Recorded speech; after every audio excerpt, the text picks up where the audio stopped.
L'artiste Tory Lanez, condamné à 10 ans de prison pour avoir tiré sur l'artiste Megan Thee Stallion, clame son innocence. Je vais tout expliquer dans cette vidéo.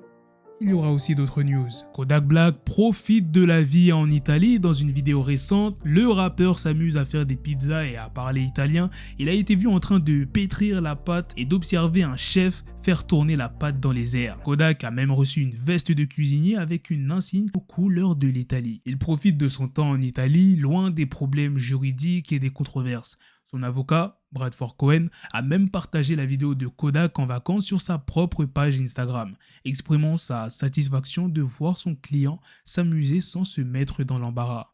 Pendant que Kodak s'amuse en Italie, son avocat a assisté à une audience en son nom à Broward County en Floride le 11 août. Cohen a informé le tribunal que son client était sur un bateau à Capri en Italie en train de s'amuser. Les gars, profitez-en, en ce moment c'est les soldes d'été chez We Are Chez Nation. Il y a énormément de réductions, que ce soit pour des chaînes, des bracelets, des montres, des pendentifs, des bagues, des boucles d'oreilles et il y a des bijoux pour les femmes. Si tu veux faire plaisir à ta copine, ta soeur, ta mère, eh bien c'est le bon moment. Et s'il n'y a rien qui te plaît, tu as la possibilité de créer ton bijou sur mesure. Et bien évidemment, vous avez 30% de réduction avec mon code promo BLACKTRAP30 tout en majuscule sur l'ensemble du site. La livraison est gratuite dans le monde entier, donc peu importe où tu es. Et pour ce qui est des moyens de paiement, tu as le choix. Tu peux payer en Apple Pay, ShopPay ou bien PayPal. Moi je te le conseille, comme ça tu peux payer en 4 fois sans frais. Le procès YSL Rico est en cours et il a déjà été marqué par des rebondissements et des controverses.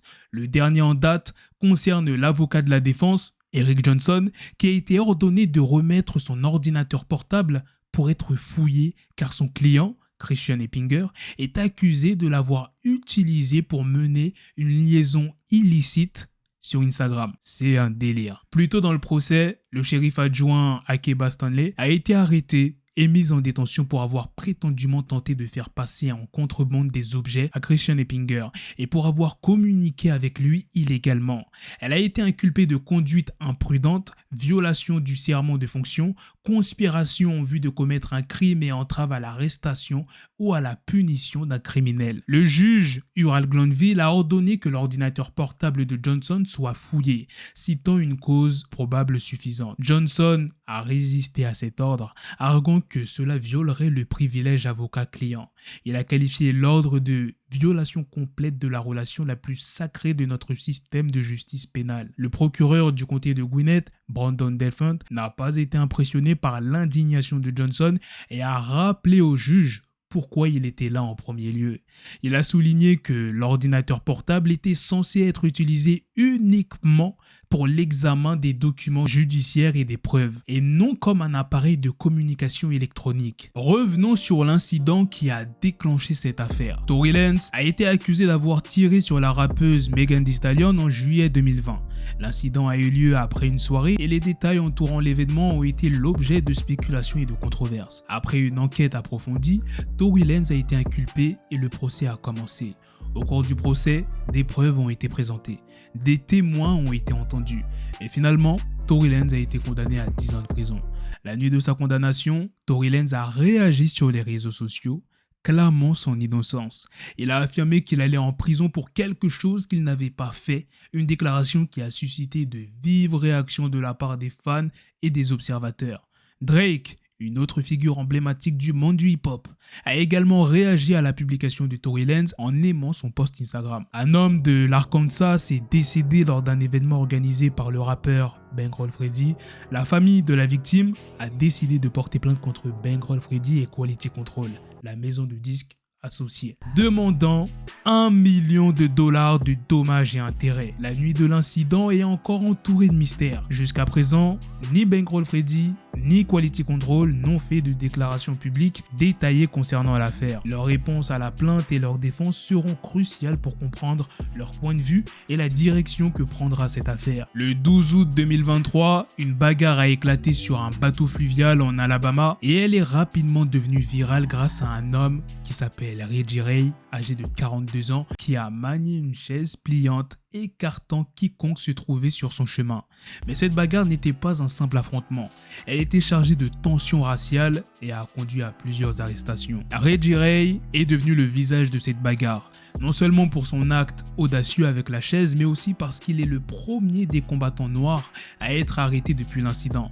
Il s'est rendu de lui-même le vendredi suivant l'incident et est actuellement détenu à la prison municipale de Montgomery. Ray est la 5e personne à être arrêtée et accusée pour son rôle dans la mêlée de Montgomery.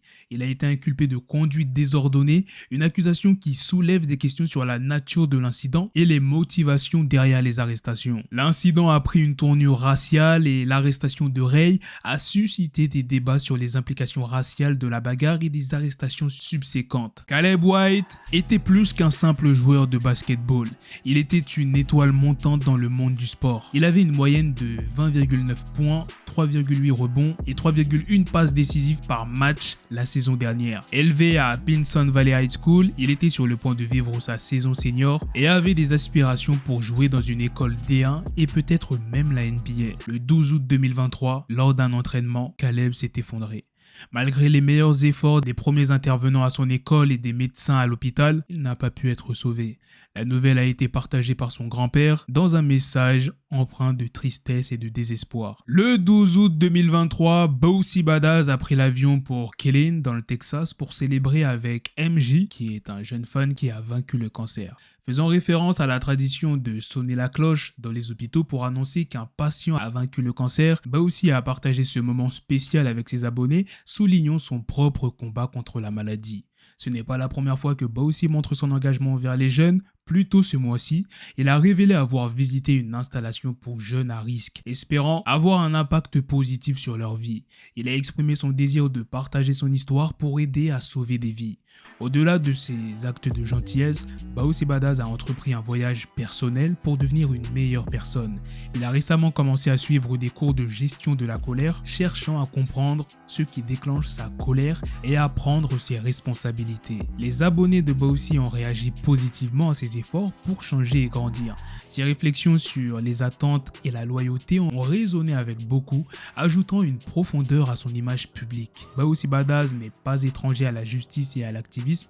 Il a récemment appelé le président Joe Biden à libérer C-Murder, affirmant son innocence. Voilà les gars, c'est la fin de cette news, c'est aussi la fin de cette vidéo. Dites-moi dans les commentaires qu'est-ce que vous en pensez de toutes les news que je vous ai présentées dans cette vidéo. Sur ce, on se donne rendez-vous très prochainement pour d'autres vidéos news. Prenez soin de vous la famille. Peace. Peace. Yes, the shit is raw coming at your door. You start to scream.